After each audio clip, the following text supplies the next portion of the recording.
This is the Brewer and the Baker, a baseball card podcast. Come on, get up! Where two collectors share their journey through the hobby. Yeah. Here are your hosts, Mitch and Dan. Times, static addict vibe is what we provide for your mind, so you can step aside and wine and dine upon the lyrical find, the steady rockin' over calibrated fusion divine. Giving your life to my mind, voice and time. Welcome, folks. Welcome. Why does it feel like that cut off abruptly there? I don't know. Oh, okay, whatever. You're the brewer. I'm the brewer, yes, because I've forgotten to do that every 3 weeks now. It's been close. Yeah. All right. Yeah, I'm the brewer. I'm the baker. And this is our show. Episode 29, baby. Yeah, and today we are talking about relics. Just relics. Just a blanket term for right now. Yeah. We'll get into that in a bit. What we specify as relics and whatnot. Yeah, it'll be an interesting show. Baseball relics, I think, are a little more interesting than like football or basketball relics are. Yeah. Just because the variety and what's available to be used as relics is so much bigger. Right. And actually, I think that's on. Yeah, that's on the list of things to talk about. Yes. Yeah. So before we get to that, though, follow us on the socials. We are on Instagram. Find us there at Brewer Baker Podcast. If you want to email us about something, brewerbakerpodcast@gmail.com. That's our socials. That's our socials, yeah. So I'll kick off hobby update. Yeah, you got the list. Yeah, I am. You were busy these last couple weeks. Yeah, so into the break that I had, I covered it right at the end. Or I don't know if you ever did talk about getting into a break last episode. So recap that for me. Yeah, I got into a couple Inception and Tier 1 breaks just because I'm really interested in middle to lower high end. Well, Tier 1's not lower high end. Tier 1's high end. But anyways, stuff that I knew I wasn't going to be able to afford to rip myself and probably wouldn't want to rip myself. Yes, I could have went out and bought singles, but I was buying spots of guys, player breaks, of guys that were going for $1.35, right? So $5. You weren't buying teams in a traditional break. You were doing a traditional player break. Player break, yes. So for those of you that don't all through eBay. Through eBay. They were. I think the most I spent on one spot was a Salvi 3-case Tier 1 break. So that's 36 boxes. On the, or sorry, no, that's 28, 29 bucks. Little on, I don't want to say the pricey side to, potentially get skunked, but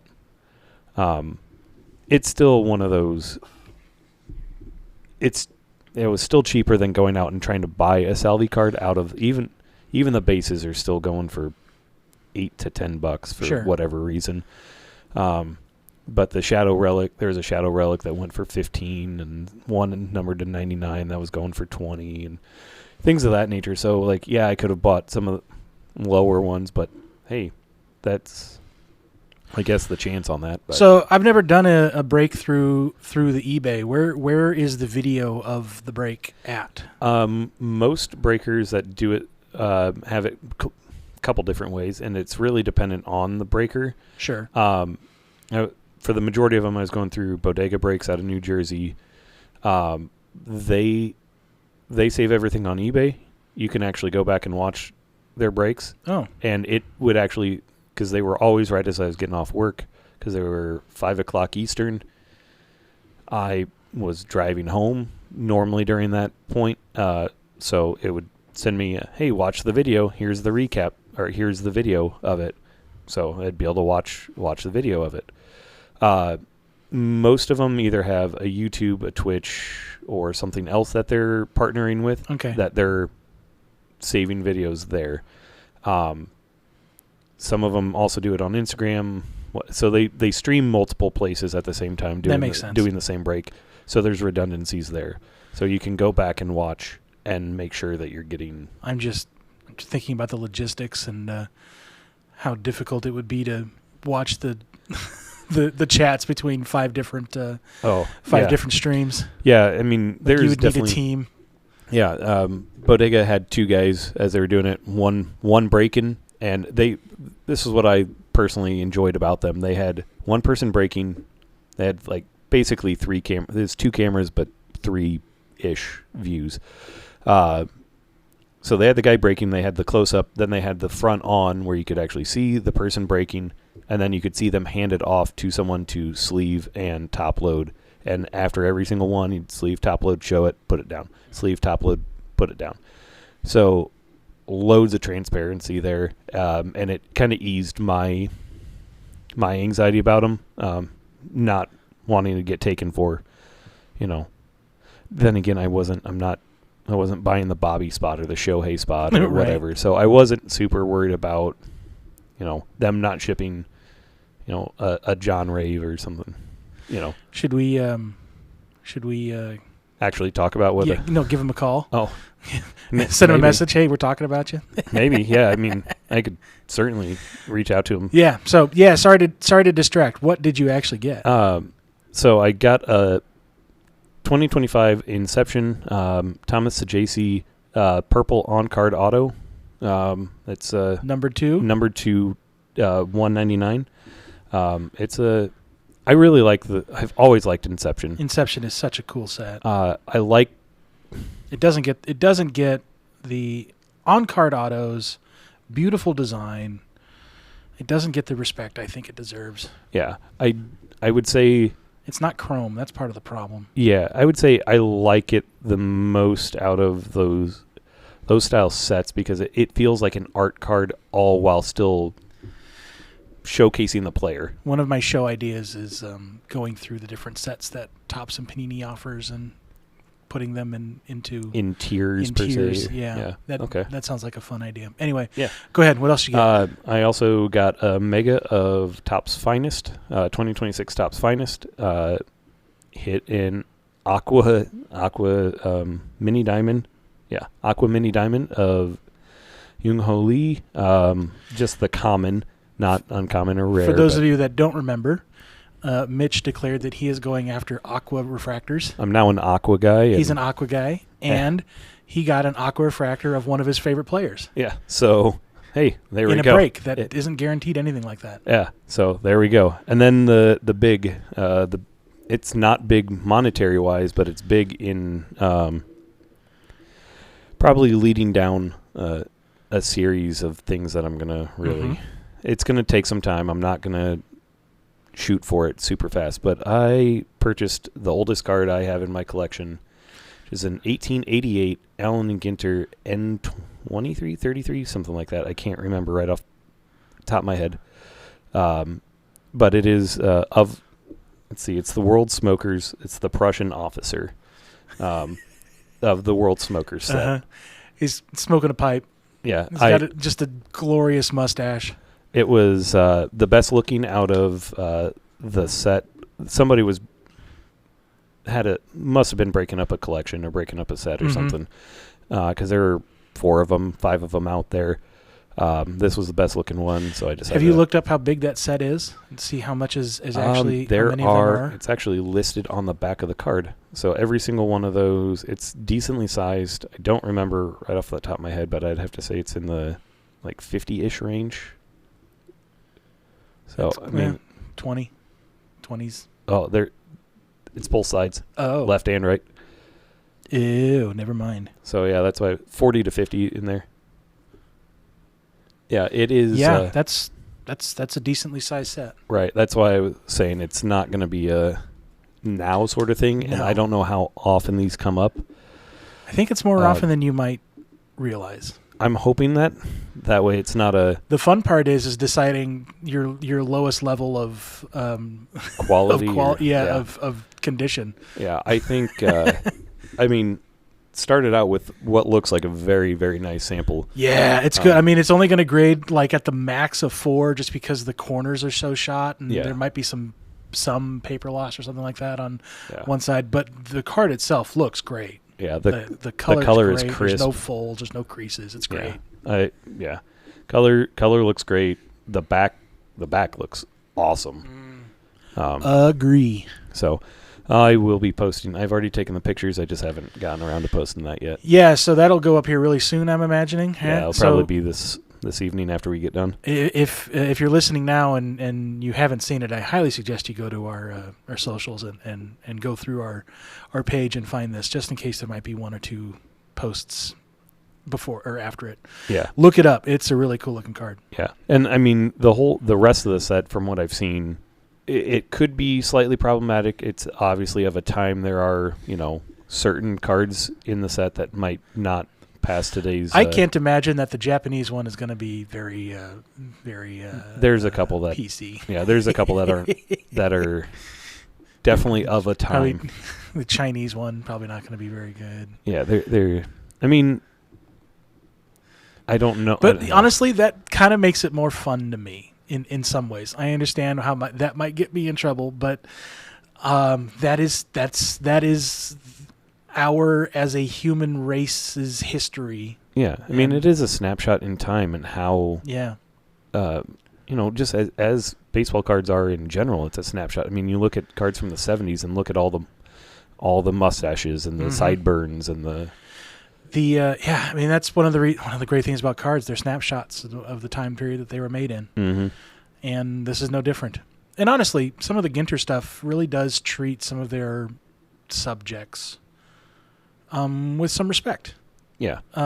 Look up some of the Native American subjects that they printed in the 1880s. Yeah, I mean, there are Native American subjects in this set, so. Yeah, I think they, especially with the time period, I think they treated it with a good amount of respect. But yeah, we'll see. Yeah, I mean, it'll come. I didn't look that closely. Was there anybody from Africa? I'm afraid. Yeah, there are. I'm afraid to see what that looks like. Yeah, there are. There's. It's all around the world. Sure. So I mean, it's of countries and or places that no longer exist. I mean, Prussia. Anyways. Right. So yeah, that's my my long-winded hobby update. So I'm this close to starting to kind of really dive back into acquiring cards again. I just checked before we hopped on here, and I am still missing about $10 and I think $10.86 worth of payments, which is 4 total cards through what I sold. So that was out of the last batch. That was supposed to have been paid in full, like the week-long period after things get done being sold was Tuesday night. Okay. Today is Saturday. So I think I looked at their FAQ and they said that they will relist things starting tomorrow. Okay. So I might have another 2 weeks before I can... before you can pull... Before I can... Because it costs $1 to deposit ACH. Oh, okay. And so I could deposit 99.9% of what I got. Yeah. Spend $1 and then wait for these to get paid and then spend another $1, or I could just wait. Yeah. And make minimum payments on my credit card bill where I put this engine payment on. So it's silly. I'm going to save myself $1 by waiting. Yeah, but it's the principle of it all. Yeah. Because I don't want it, because I can't do anything else with it once it's in the account. I can't buy any cards with that money. The only thing I can do is deposit it. So why right? Why keep it in the ecosystem longer than it needs to be? Yeah. Yeah, so just I don't know. I think I'm going to wait unless they use it for paying for other submissions. Well, yeah, I mean everything that they take comes out of stuff that you sold. So no. Well, what about like the $2 relist or whatever? Well, I hope that I have enough. Hope I have enough cards to cover things that didn't sell, or I have learned my lesson and to not send cards that I think won't sell via auction. Gotcha. Yeah, the stuff that'd be better suited for ComC that's gonna right. sit and it costs a penny or right, whatever it may be. So, yeah. Learn my lesson in that regard. I now have a better idea what to send to places like this. So, right. Well, and you're helping me learn, and other folks that might be thinking about doing the same thing. Right. So there's that.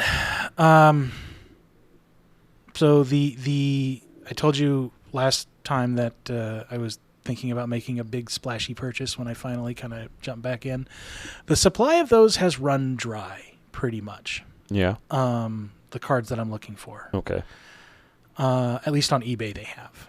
I get one notification, 1 or 2 a week, but they're always graded. I don't want graded. Or they are for $2,000, which is way more than I want to spend on the card. Yeah. So I am patiently waiting, and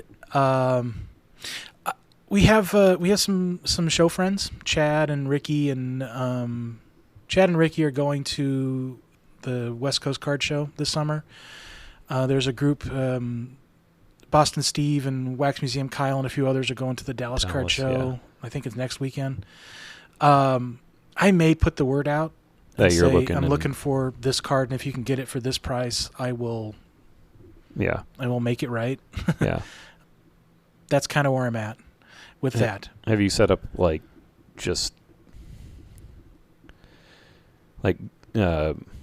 dang it, I had them set up all throughout college for notifications, just scrolling. Basically, it would just run a Google search daily at noon or whatever. Yeah, I mean the only place that I really search for this stuff is on eBay. So I've got eBay saved searches. Right. I was just thinking, if they pop up on Fanatics or Golden or no, because I'm assuming I haven't. Yeah, those would be other places for them to. And actually, I saw someone on the Royals Facebook page. He acquired the one he got through. There's a site that is dedicated to trading, where there's no selling. It's just straight trades. Okay. And it's the site acts as a middleman. So you ship them to that place, and then that place ships them out. So there's no Right. So that I need to look into that as an option as well. How do you figure equal value trade at that point? I mean, it's just you. I've not used the website. I don't know how exactly it works, but I'm assuming that you're talking amongst you're talking between you and the person you're trading with, and you say, "Here's what I have to offer. Okay. Is this okay?" And then the company's not going to say, "Hey, this is." Right. The website's not going to say, "Hey, this is too lopsided." Yeah, they're just there to be basically PayPal-esque, but just no financial transaction. Right. So, I mean, it's you and the other person discussing the trade. Gotcha. That's how that's figured out. Okay. Finally, so with PSA shutting things down, I have obviously my PSA project, the To the Moon PSA 10 project, has been put on hold, at least getting new stuff to PSA. Yeah. And how I was doing was through ComC. I'd purchase a card after kind of looking it over through the pictures that they provide and have them submit it to PSA for me. So you're not paying $100. You're not going that route? No. I mean, it's still open. They're not saying no, but you're going to pay for it. Right. No, I'm not doing that. So I have had about $220 burn in a hole in my ComC account. And I realized that there was a project that I have been putting on hold. Yeah. And I had money that I could use, so I decided to use it. And I'm going to finish this project, hopefully, before PSA comes back. Before they, I put together the complete sets, both the base and the hollow prism of Optic Baseball from 2016 to 2021. And I started 2022. I stopped in 22 because that was the year that they lost the Players Association license. That bugs me. don't like getting just retired and just prospects. I Yeah. want active players. So I stopped collecting it. Plus, the designs have kind of gotten outside of what I like about them. Samesies, sort of. I mean, like they feel. No. No. What I really liked about the early Optic stuff is that they made me feel like they were directly related to the cards from like the late 80s to the early 90s from Donruss. Okay. They had that same design language. Okay. They lost it completely in 22. It doesn't have that same design language anymore. So with them losing the license, seems like a good time for me to quit putting it together. But I do want to finish it. I want to finish it, damn it. Yeah. So that's what I did. I have now in my ComC account the rest of the base, and I'm doing the inserts as well, the common inserts. I'm going to be doing one SP, one short printed insert set. There are two. I'm doing one. What do they? I'm not familiar with the set. That are there, like what are those short? So in 22, the short prints are Optic Neon, is what it's called. Okay. And Fort Knox was the other one. I never pulled a Fort Knox. I did pull a Neon. So you got a head start, per se. I got Mookie. It's out, there are 10 of them. I'm sure that one of them is Otani, and I'm sure that one is about $300 or whatever. But yeah. So that's what's on my horizon. So I got the base set done. The base set and base inserts are done and in my ComC account. And I got through. I was missing so many of the hollows because they only came like 5 per box, and I think I only opened up like 5 or 6 hobbies, and I got sick of it. And so yeah, I barely have any, and I was unable to find any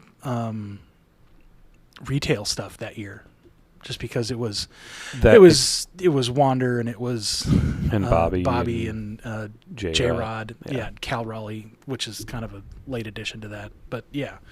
I mean, that's why you save the rookies from each year. Yeah. So so I got I had very little of that, and I was able to get through about 165 of the 200 card set in Holo, and I haven't touched any of the inserts yet. Okay. The inserts are where most of the money's going to be, because it's Panini and that's how inserts work. The inserts are way, but okay. Sorry, I had to look up what a neon. Those are, I kind of like those. Yeah, I really like how the neons look. Yeah, that's really. Those are a load of fun. So yeah, that's the mythical insert, which is just a common insert. The silver looks so good. It's so good. Yeah, those look really good, but they're actually not as expensive as I was. Like I said, it's a common insert. Yeah, I'm not looking forward to getting the Otani Bomb Squad. I am not looking forward to shopping for that. You should have started this in 22 or something. Yeah, I know. Sorry, that was. It's a low blow, dude. Mike Trout's 150. That's not that bad. Yeah. Before we move on to actually talking about relics, there's one thing we wanted to touch on before we get started. Before we started recording, the first couple rounds of the MLB draft finished. Yep. And Mitch and I both, busted a decent amount of stars and stripes these last couple of years.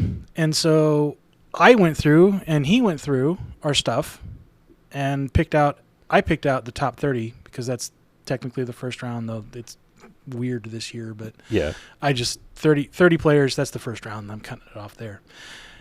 I was able to find 7 players, 8 cards, including the number 1 draft pick. Yeah, which is very exciting. Numbered auto. Mm-hmm. And you were able to find what? I was able to find of note one player, 1 card. I mean, I did find other. There There are other later rounds or late first round inserts, but nothing of note. There's still probably going to be $1.50, $2 cards, nothing crazy. But the one that I do have is a Gio Rojas gold out of 10. Which is really cool. His auto looks so good. It does. I tempted to keep it just for the auto.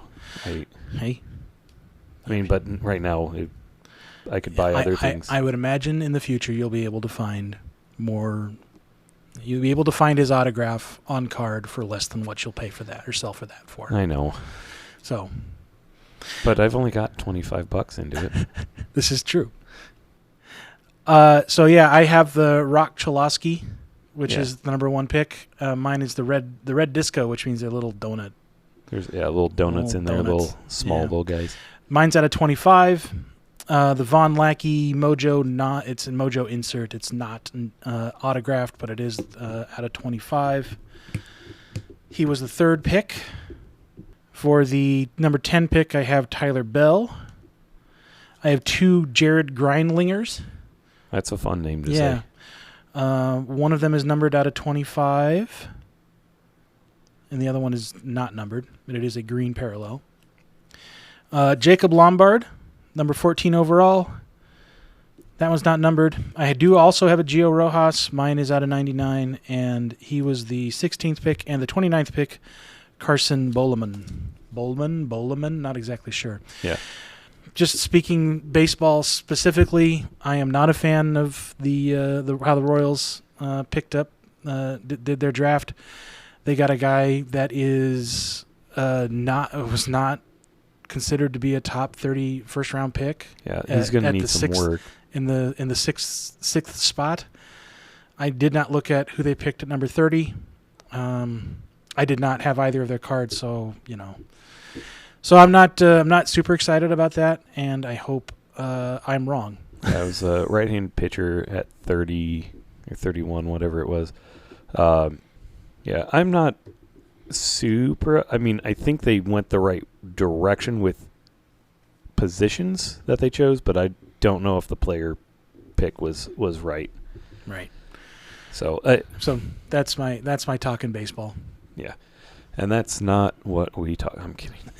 We talk baseball, but not like that.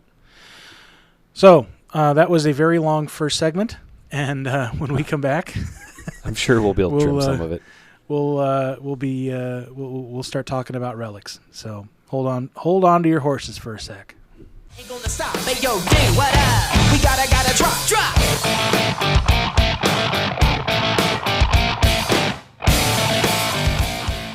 So relics. Yeah.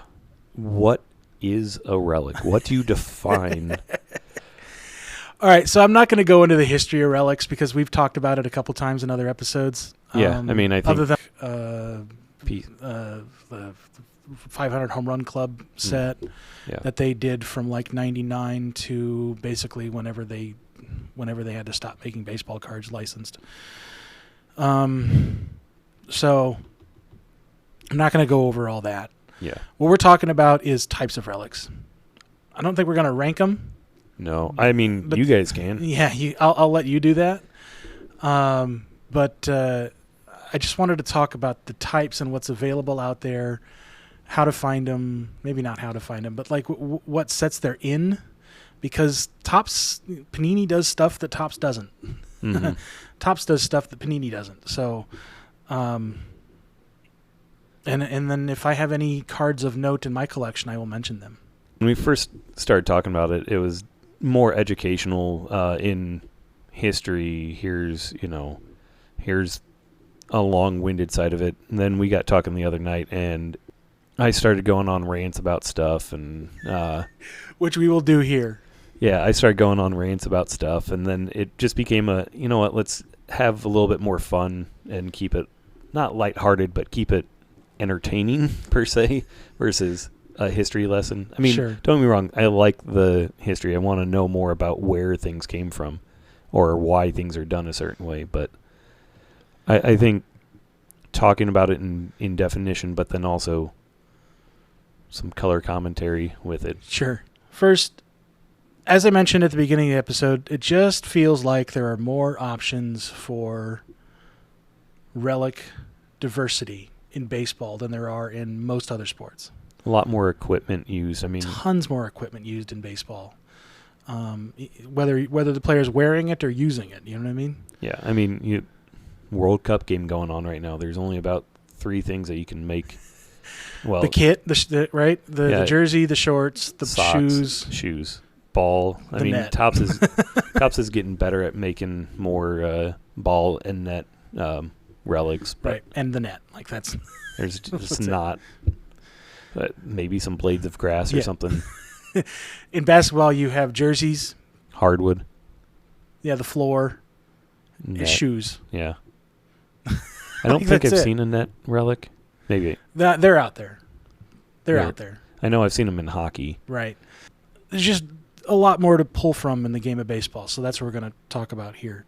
When I go through this list, I'll only be talking about game use stuff. That's what I'm talking about. That was one of the rants of where do we draw the line of what do we talk about. Like, I'm going to split things up into 3 different categories. We're going to bats, uniforms, and then other equipment. All right. I'm going to start with bats because it's the smallest category. There's only so many different types of cuts of wood you can use, right? So with bats, you have the wood chip, which is actually one of my very first relics that I ever pulled, and I still own it. It's a Cal Ripken Jr. 99 Upper Deck MVP wood chip relic, which is really fun. I really enjoy that card. It is in terrible condition because I pulled it out of cases and fondled it. Yeah, I mean that's the fun of relics, right? Is, I wish being I able hadn't. to touch it. I wish I hadn't, but I did. In the long run, it is one of the more common types of relic, but the jersey relic is the napkin is far outweighs the amount of wood chip relics there are out there. So that makes it a little more rare, a little more novel.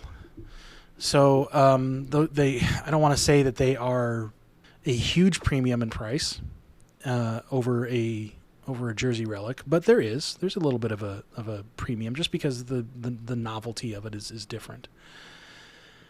I have seen, especially in Panini, like Immaculate or National Treasures, things like that. I have seen like the bat handle wrap, like the squishy bat handle wrap. Yeah, the grip. The tape. Yeah. I have seen those. That's something I haven't seen. Yeah, so I've seen those there. And then, of course, I think probably the more expensive in baseball relics world, it would be the bat barrels and the bat knobs. And I think the bat barrels have more of a premium over the knob. I think it depends. I don't know. I mean, I kind of like the knob, but if the knob is more interesting, I can see like the Charizard. Who was it? Yeah, Trey Turner or something like that. It's got to have something on it. It can't just be a blank. Says 33, 31 on it or whatever, 35, 31. So I have one of each of those. They're both Salvi. I have a bat knob, and it has the bat knob has like it's not a sticker, but it is adhesive with the Royals logo and then his jersey number.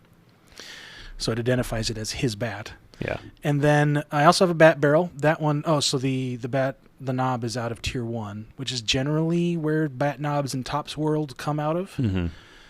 The bat barrel I have out of Immaculate or National Treasures. I don't remember. Yeah, I've seen one of those. I've seen them both in Panini as well as Topps products. So. The bat barrel that I have says Salvador Perez on it in full, which is really cool. Yeah. So that they got the nameplate off of the bat, so that was really cool. Yeah. Do you think that they take specific that would be considered the premium of that? Yes. Of that cut. Yeah, getting the nameplate off of the bat is the premium version of that. Versus one that says like Rawlings or whatever. Or just a plain or just black plain or painted or not painted, yeah. Shellacked wood. Yes, the nameplate is the most popular of that version. So, I paid a pretty penny for those a couple years ago. Luckily, I was able to move some stuff to get those taken care of. So that's like the world of bat relics. That's it. Yeah, there's not too much. I mean, for me personally, the wood chip is... I get it. It's not exciting, but again, it's more about relative rarity over the other relics. Yeah. I do think I've seen it less, but I'm seeing it more and more now. I don't know if they're trying to make just paying attention to it, or they're actually making more.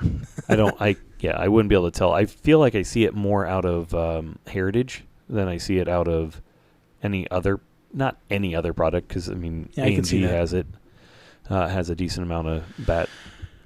And the funny part is I don't think Topps and Panini really have, when they put together relic insert sets, I think that they just, I don't think they make a differentiation between napkin relics and bat relics. Wood chip relics. Yeah, I don't think so. I think they're both available in the same set. Like I know for a fact that they are in my the Bowman Heritage 2006 Bowman Heritage relic set. Yeah, I know for a fact that is. I think it's the same way with Clubhouse Collection as well. So, like I said, not a huge premium, but I think there is a bit of a premium on the wood chips.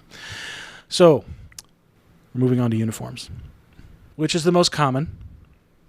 Before we get started with this, Mitch and I would like to offer a PSA. Mitch, what's a relic? A relic for a uniform relic? Yeah, well, I was thinking about this actually. In my head, a relic is anything that is inserted into a card that a player wore or used. I can get behind that. Yeah. It is also the name for the official name for a napkin game used jersey piece. Kind of like the idea of memorabilia card for the generic, and then So what type of in relic? my head, I need to work this out, because in my head that is a relic, and a patch. A patch is a completely different animal. Yeah, I mean So that's why I personally feel memorabilia card works as the blanket term versus relic. I think I like this idea. Just memorabilia is the blanket, overarching term. Relic is the... Relic can start to then... Like, in terms of what the word relic would mean, I guess, would be more of a... It is just... there's pottery relics out there. I get it as a blanket term. Yeah. But truly, it's memorabilia from the player. Right. I mean, that's what everything else is. You don't go to a team store and buy a relic. You go to a team store and you buy memorabilia. Right. You collect memorabilia. You can collect relics that are under that memorabilia blanket term. But yeah, napkins versus patches, that is more of my hill that I'm willing to and I think die on. I think you and I are in lockstep about this. A patch has a piece of other bits of jersey design that isn't a pinstripe included. Yeah. Something that is stitched, something that is... in some cases, ironed on, unfortunately. Ironed on, yeah. Something that has depth to it, I guess would be a good word for it. So, your Yankee relic... a little napkin piece that has a little bit of a pinstripe in it. Right. Sorry, it's a napkin. Now, I do think that, multicolored ones carry a bit more premium, but it is still, I shouldn't say a premium. I could see paying $5 versus $3 for it. Just a hair more. So, like, nothing. For instance, in the past, the Padres have used camo uniforms where the top is completely the digital camo. Yeah. Those are going to have 3 or 4 colors in the little napkin, but there's no depth to it. It's just the swatch of cloth. Right, and that is not a patch. That is still a napkin. But yeah. It's a more interesting napkin than a piece of white. Right, white or gray. Yeah.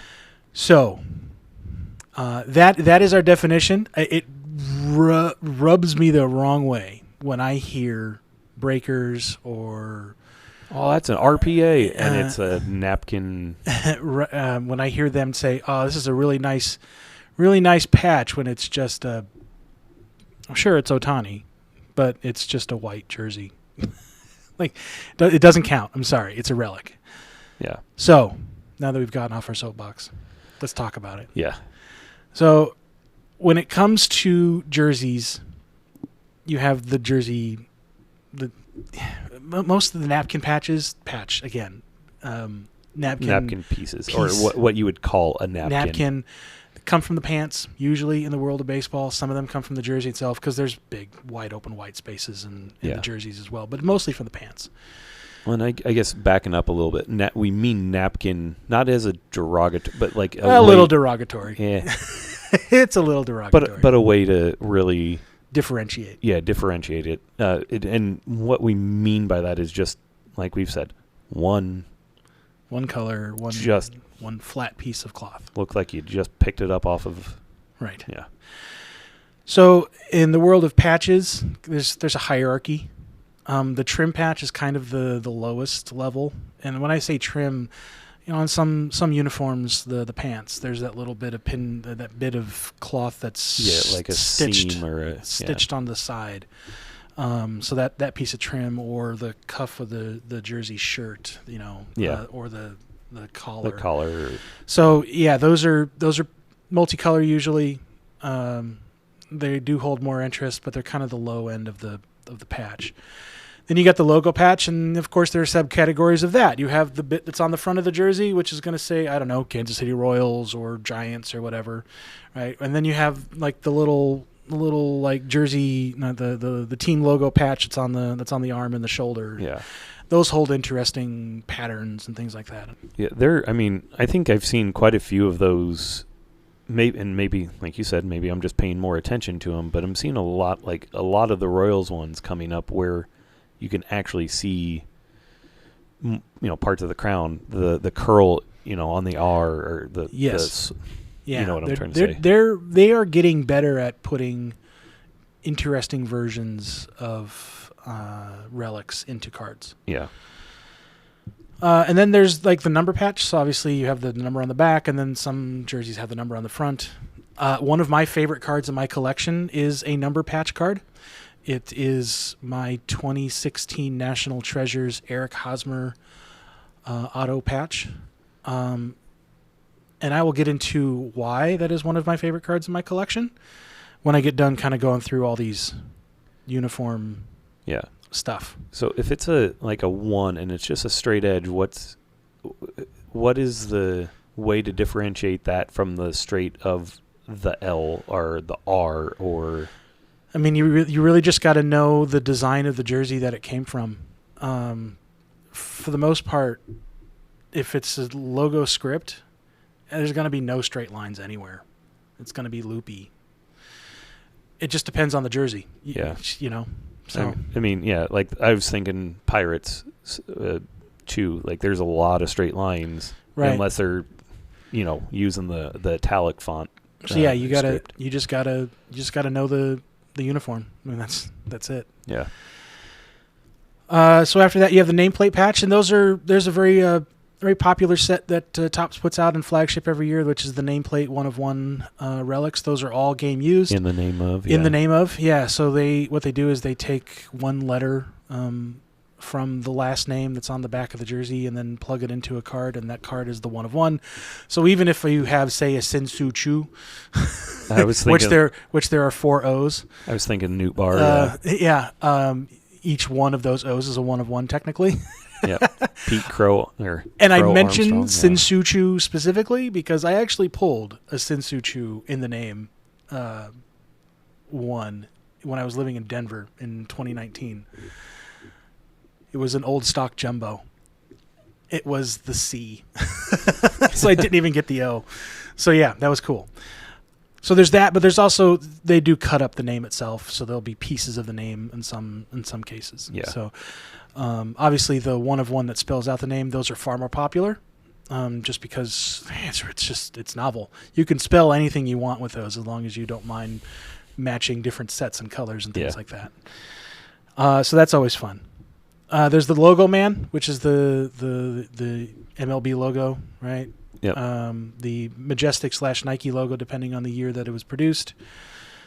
The laundry patch, which is related to that, especially for the Majestic ones. I don't think Majestic had many, like the Majestic logo on their jersey. It was mostly on the logo patch or the laundry patch. But Nike does have the swoosh on the chest. Yeah, I mean, I have to. The laundry patches that I've seen in football and basketball really make not make me wonder, but like I think they're interesting. I don't know if I could collect them. Laundry patches hold no interest to me. They are one of ones, and I hate them. Yeah. Okay. I think they are the least interesting thing on the face of the planet to me. Right. I mean, you could just go get that off your pillowcase or sheets or something. But I think it's interesting more for the fact of it tells you a little bit more about what the make of the material is, I guess. I get it, but you can go to Fanatics and buy a whole jersey and get all that information. Yeah. And then finally, when it comes to jerseys, there's the buttons and the buttonholes. And the buttons I've seen. The buttons are fun because they're never one of ones. They're always like 1 out of 5 or 1 out of 6. I've seen 1 out of 8 in some cases, but they're always really short printed, but never one of ones. Yeah, I think they're pretty interesting, especially if they have not damage, but like wear. I mean, baseball specifically, you're sliding on your chest across those buttons. I haven't specifically looked into too many of them. I've seen probably less than 10 in person, but they're all unique in their own right. Mm-hmm. I mean, whether it's pearlescence in there or something else of that nature, like I said, the wear, I get that they are extremely interesting. Speaking of wear, when it comes to jersey patches, all of these things exist, and then there's another level for each of them, and that is the dirty patch. One of the reasons that Eric Hosmer patch auto was one of my favorites is at the time that I purchased it, was the dirtiest patch that I've ever seen. Now, I've picked up a couple dirtier since then, but it is stained. It is a part of the number 3 of his 35, and it's a dirtbag player's uniform, and it is just if short of like the game used authentication sticker that MLB has been putting on cards, it's the best way to know that the card was used. And definitely not available in basketball. It is rare in football because they all play on artificial turf for the most part. And it's just, I absolutely love the dirty patch that baseball offers. You need a bloody sock relic. Kidding. Some health and safety code violations there. But yeah, outside of that, I mean, there's still more uniform than just jersey and pants. Yeah, so there's also hat relics out there. I've seen vent holes. I actually own a vent hole relic. What are you calling me? So look at a baseball hat, and outside of the 2 panels that are on the top and the front of your head, there are these little tiny vent holes that I guess are just used for airflow. I don't know how effective they actually are because they're really tiny. Maybe when they were all wool caps, maybe it was easier. But that's a thing. So actually, like I said, I do have one. It's a part of my 2015 Royals World Series on-card auto collection. Edward Olivares, who is obviously a household name with everybody. That came out of Panini, so that's fun. I have seen the top button that like the piece that holds everything together at the top of the hat. Yeah, I have seen those in Panini products as well. Okay, I have not seen those before. Mm-hmm. That's like the hat button card, or I don't know what else to really describe it. And they're harder to find because the stitching is so thick, and it's a thick, hard substance, but like that backing, but the front logo on the hat. Just imagine having to cut through that and not have it unravel or have it not fray and look just terrible. So those are incredibly rare, but they're out there. Fair enough. That's I'm gonna have to look for more hat. I guess it would be really interesting to see if, by material wise, if there was, say, a side panel, something that wasn't necessarily, it's just colored, but you could tell because it's a little bit more, not canvasy, but, a little bit more of that hat material versus seeing the mesh of jersey or the tight knit of the pants or whatever. So that's what I came up with for jerseys, but there are more because we said there are more. Other equipment. First, we'll start with the bases. Bases are rare. They're not incredibly. They're becoming more common, especially in like the world of Topps now. Inception this year has included them. Actually, I was having a conversation with Wax Museum Kyle. Yeah. Because I don't like how Topps puts this relic piece is not from any specific game or that kind of thing on the back. He reminded me that Topps puts game used or player worn on the front of their cards. Mm-hmm. Inception is all player worn. The game, the bases that they included in Inception this year, which is I think the first time they've done this, are game used. Mm-hmm. And in fact, if you look on the back, they have the MLB authentication sticker. Yeah, they're game used because they are from their milestone games, their first hits, first home run, something like that. Right. So I actually found one. It was for sale, and on eBay, it was the Dalton Rushing one, with everything that he's going through, and it was his first hit. So I looked. And I actually, based on the what I could see on the eBay listing, I plugged the information into the authentication website. It gave me the game that it came from, which is also on the front of the card, and it said that it was first base and from innings 1 through 3. Interesting. So I needed to find out because I needed to find out when Dalton Rushing's. It said it was first base. Yeah. It's first base, innings 1 through 3. I needed to find out when Dalton Rushing's first career hit happened in that game. And sure enough, it was the bottom of the third. There you go. So, I guess I didn't realize that they got that granular with the bases. I mean, I know the ball, like when you go out for an authenticated ball, it will tell you the exact play. Someone so-and-so grounded this, or it was ball in the dirt. Right. Whatever. So, yes, they got that granular on that one. Who knows about the other ones? But, so yeah, the bases are really cool. Most of the base relics out there are just kind of like shave off pieces of white parts of the base. Yeah. And that's the most common one. And I actually owned one up until this last month when I sold it through that DC Sports thing. It was a 2000 Metal Universe Base Shredders Troy Gloss, if you remember that name. Angels fans from that era love him. That's about the only group of people that like him. But it was a really cool relic. I'm sad that I decided to get rid of it, but I needed to. So that is now gone. Sorry, Angels fans. But there are like base plates. If you look at special occasion baseball games, you will notice that there is a little plate on all 4 sides of the base. Mm-hmm. The sides, not the tops, but the sides. And they say whether it's like the Father's Day game or the Jackie Robinson Day game or 2025 wild card series with the teams and things like that. So like they'll have relics made out of those plates. And those are obviously the premium version in the base cards. Moving on from bases, you have batting gloves. There is just kind of the normal. I mean, have you look at batting gloves, especially the back? There's all sorts of There's so much, designs. yeah. There's designs and stitching, and it makes it very interesting.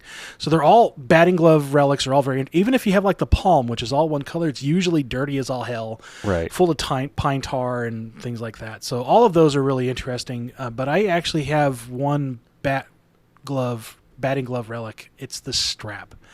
It's a Franklin branded strap through USA Stars and Stripes of a player from a couple years ago.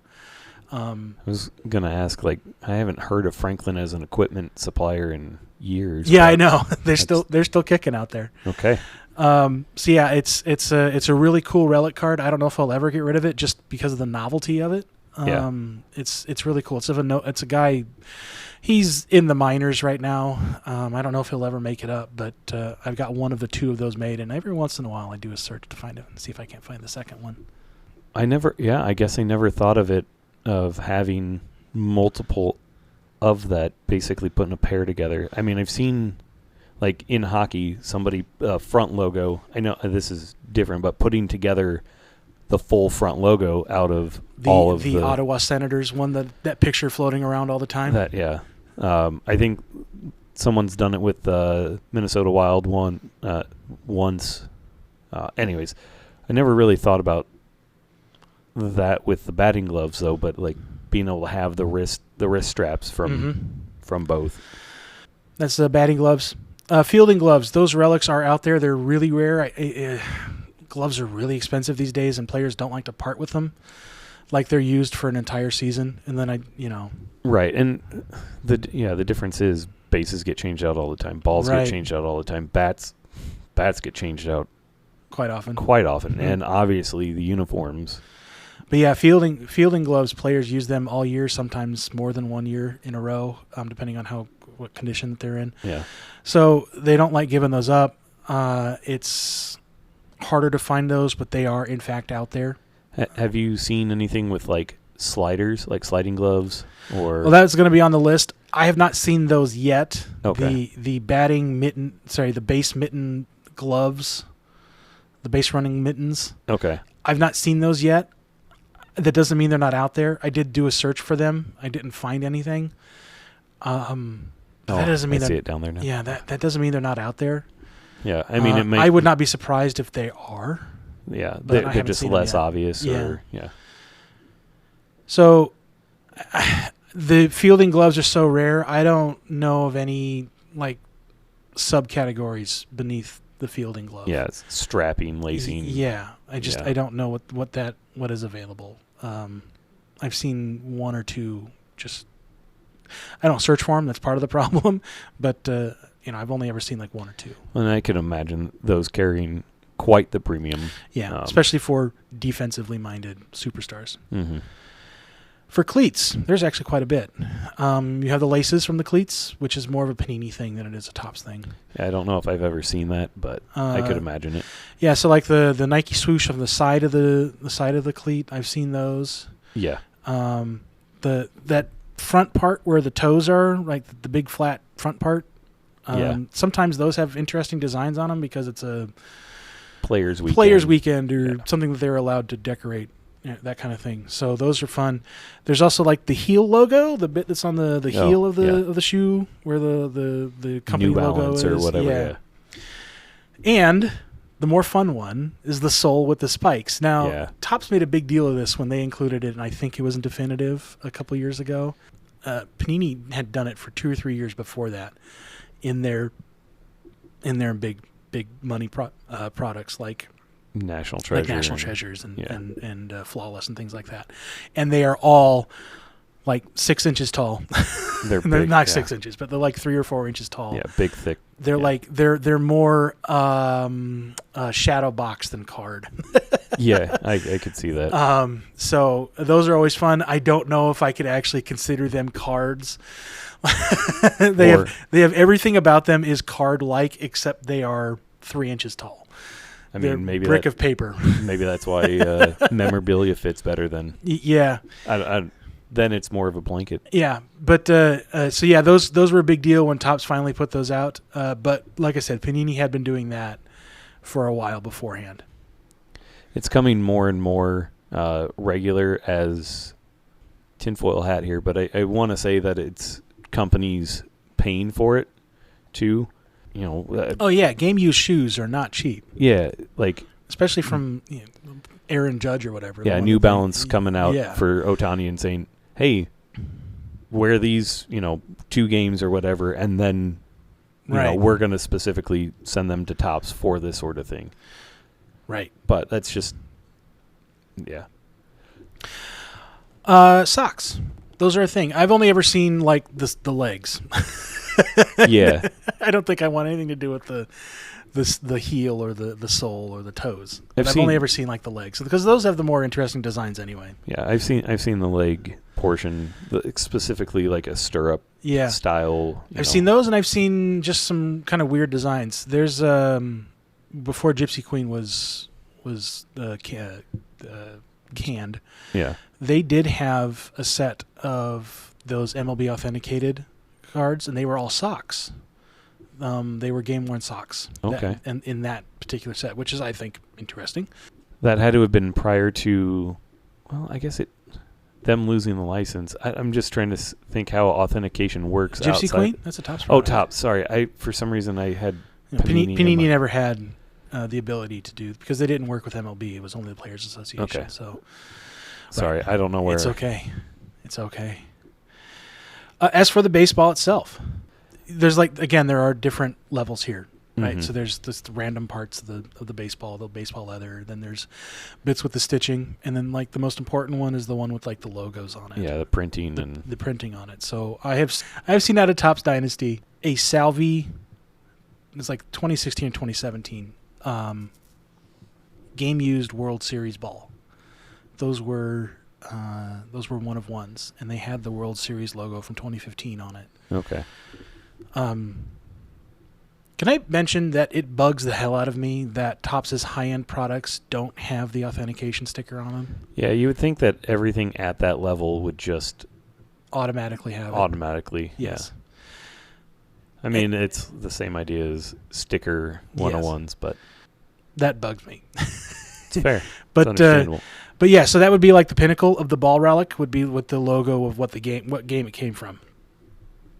I've seen batting helmet relics. Those are really rare and almost always out of Panini products because those have to be like super thick as well. Yeah. Not quite as thick as a Spikes relic, but those have to be super thick as well. You'd wonder if they're leaving the padding in or are they damaged? I mean just the curvature of the plastic, right? Oh, that too. Yeah. I mean, you could get a cheek guard or something like that, ear guard. One of the more fun relics you can get out there, and Topps stopped doing this when they stopped making opening day, which is unfortunate, was the field dirt relic, which I've always wanted to get. They're rare. Even though it's coming out of a cheap product like opening day, they tend to be on the expensive side because they're rare. So yeah, the dirt relic did not make the jump from opening day to big league to celebration, which is kind of how that timeline went. Yeah. That's as far as like relics that I know of that exists out there. That's all I can really think of. Like, I don't know if I've ever seen catcher's gear out there. Not that I. They'd have to be like a specific set. They couldn't just be. It have to be like a catcher's only set. You know what I mean? Yeah. And I don't know if they want to do all that. And what would you do? Like the only thing you could do is pieces of the chest guard. Yeah. I don't know. Again, those are things that players like to wear. Yeah, because I mean, all year long. The helmet isn't necessarily. Some players like the old school face mask with basically an earless batting helmet. Others want the full hockey cage. The hockey mask, yeah. So, and then, the other thing we mentioned earlier here is the base running mittens. Yeah. I've not seen those. It wouldn't surprise me if they're out there. So that's kind of the rundown of what I could think of. I am almost positive that I missed something. That's pretty good. I did a pretty good job considering I was just thinking about it for about 45 minutes or so. Dugout towels or anything like that? I'm just trying to think of other things. I don't know. Game use gum. Get some Salvi gum. I'm just... I would not be surprised if there's like Yankee Stadium seat relics. There's Fenway Park green monster relics that are out there. I did actually pull one of those, and I've since sold it. It was the. But like those are stadium specific and not player specific. So yeah, it was the Rickwood series. Yeah, the Rickwood relic. Yeah, from the stadium. Right. So tell me if I missed anything that a player used or wore or something like that. I can't think of anything, but I would not be surprised if there's something out there that I forgot. Now, would say a warm-up cover-up count as, because we've talked about game use, specifically game use stuff, would that be considered just under player worn because it's not worn in the actual game? It's kind of where I would put it. Yeah. But I mean, to me, that's an on-field warm-up, cover-up. I think that's still pretty darn cool. And going back to the napkin patch and how they're kind of poo-pooed, which they should be in some cases.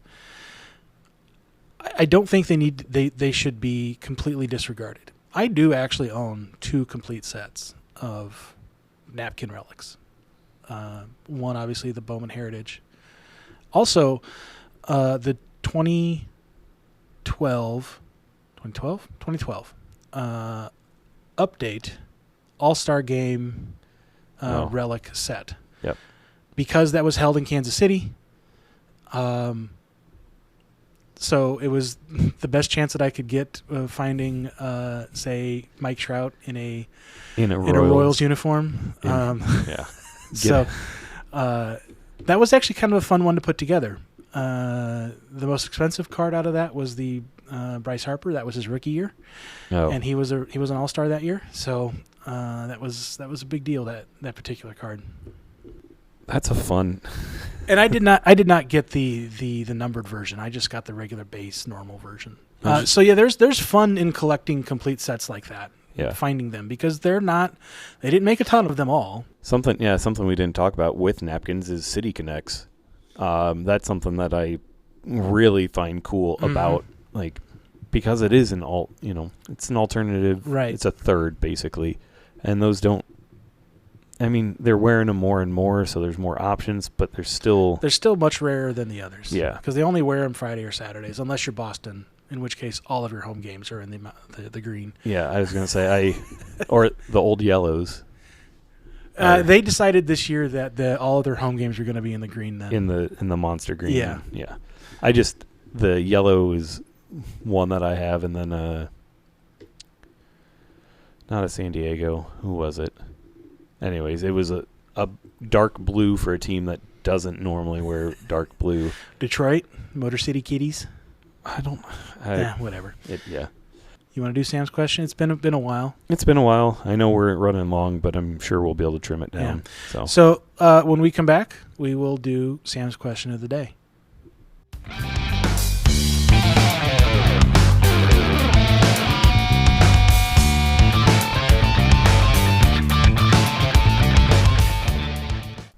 All right, so we are going to do Sam's question of the day. Sam was kind enough to fill in the missing questions, so we're now back up to 10. I don't know what those questions are. I'm excited to get it. This has been a while. I know one because I asked her, but I don't know where it's at in here. Okay. I asked her what it... Yeah. We'll find out.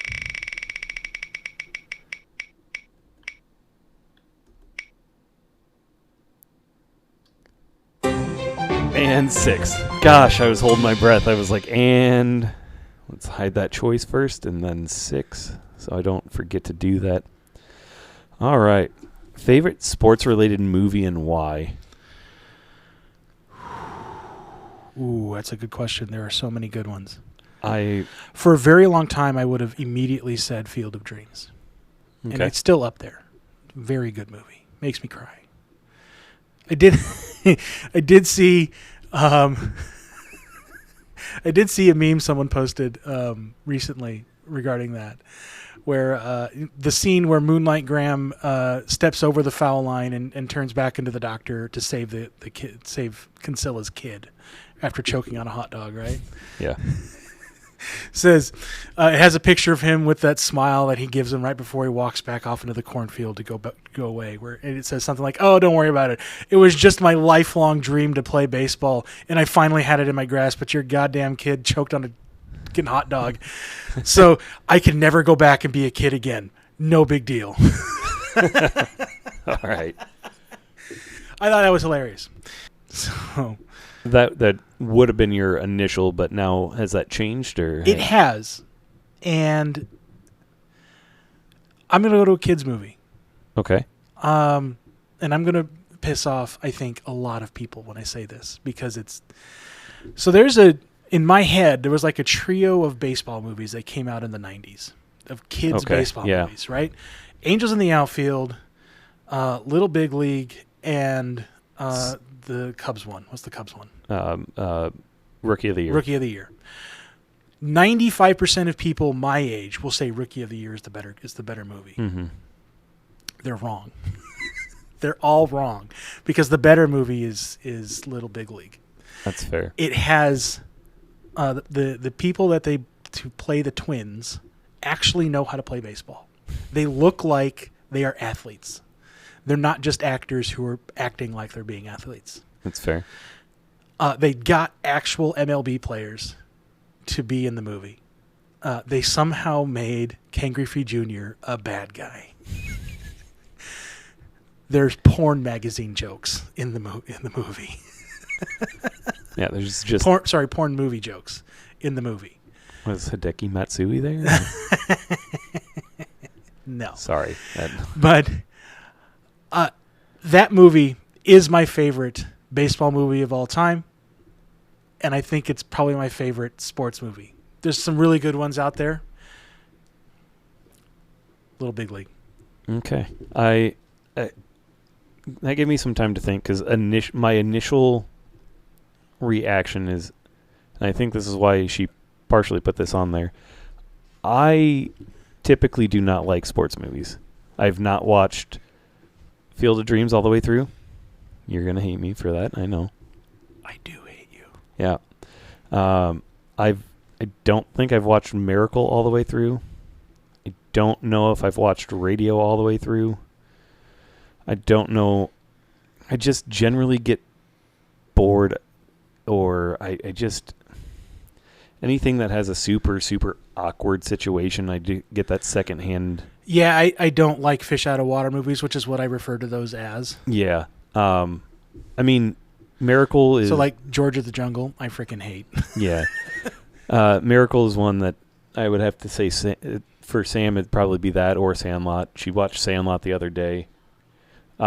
She just nodded yeah to one of those two. To both.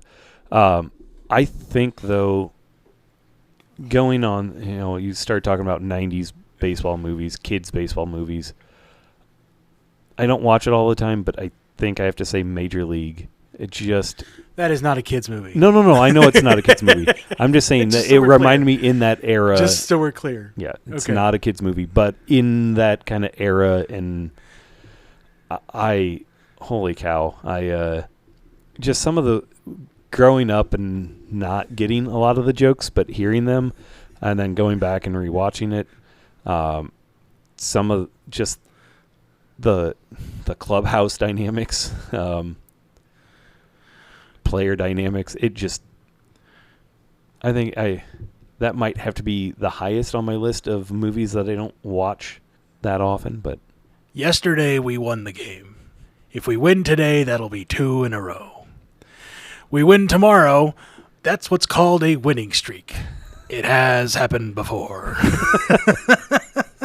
Oh. I love that. That is an excellent movie. It's very quotable. Absolutely love it. I think the reason why I can get through that is because it's more of a comedy first than a sports movie. Sure. I mean, don't get me wrong. Yeah, it kind of changes tone towards the end and becomes more of a hurrah for the team sort of thing. But I think it starts as a comedy first, and that's why I can. So you don't like the Rocky movies? No, I don't think I've Really? I don't think I've ever watched one of them all the way through. How come? Why for? They're not like a fish out of water or anything like that. I couldn't. I've never watched an entire boxing match all the way through. I don't care for it. It's not like it doesn't interest me. It's not that I have anything against it. It just doesn't interest me. It's fair. You're wrong, but it's fair. I know. It's yeah. I just always right in matters of taste. Yes. So all right. Well, thanks for listening to us ramble this week. Yeah. I had a lot of fun.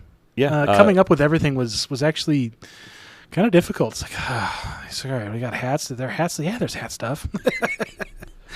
Yeah, I mean, I definitely learned when we first came up with it.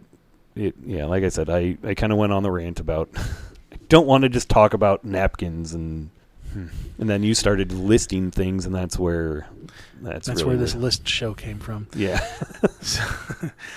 Well, thanks for listening, guys. Hey, if you enjoyed this, I hope you did. If you enjoyed it, please, if you haven't, follow us on Instagram.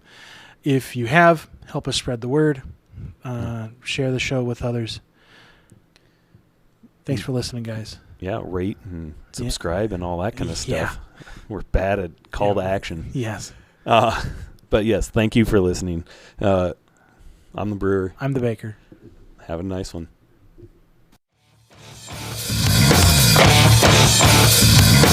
That was the Brewer and the Baker of Baseball Card Podcast. Thanks for listening, and be excellent to each other.